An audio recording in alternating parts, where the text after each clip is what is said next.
It started with a smile on her face, the kind I hadn't seen since my dad's funeral. She said she'd met someone online, a widower, kind, charming, and lonely. But by the time I realized what was really happening, it was too late. My mother wasn't in love. She was being hunted. Grief changes people. Some become quiet, some angry, some start baking or walking just to fill the empty hours. I never imagined grief would make my mother fall in love with a stranger. After my father died, the house felt hollow. The living room still smelled faintly of his aftershave. His shoes were lined neatly by the door. His jacket hung on the same hook as always, as if he might come home any minute. Mom refused to move anything. She said it made her feel like he was still around. I didn't argue. Everyone grieves differently, and I thought time would soften it.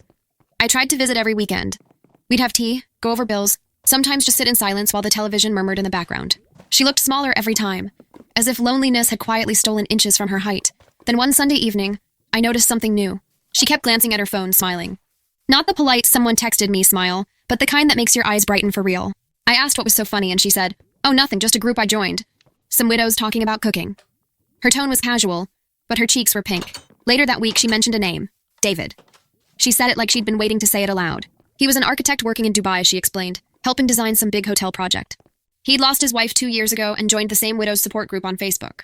They started messaging after she commented on one of his posts about grief. He understands what it's like, she told me. He doesn't tell me to move on. He just listens. I remember nodding, genuinely happy that someone was listening to her. For months she'd been fading, and now, finally, there was color in her voice. She began dressing differently too. She'd fix her hair before our video calls, wear light lipstick, even spritz perfume before heading out for groceries. At first I thought it was wonderful. Healing looked good on her. But the more she talked about him, the more uneasy I felt. David seemed perfect. Too perfect. He was kind, successful, funny, and spiritual.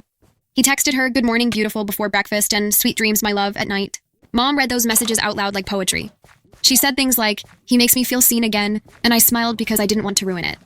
But something about the rhythm of his words sounded polished, practiced.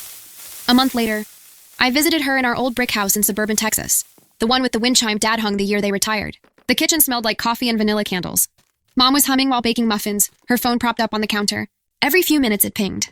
She'd wipe her hands, smile, type something, and giggle softly. When she caught me looking, she said, "Don't tease me, Em. I know what you're thinking." "I wasn't," I lied. "He just makes you happy, huh?" She nodded, eyes shining. "He's special. You'd like him." That night over dinner, she talked more about him.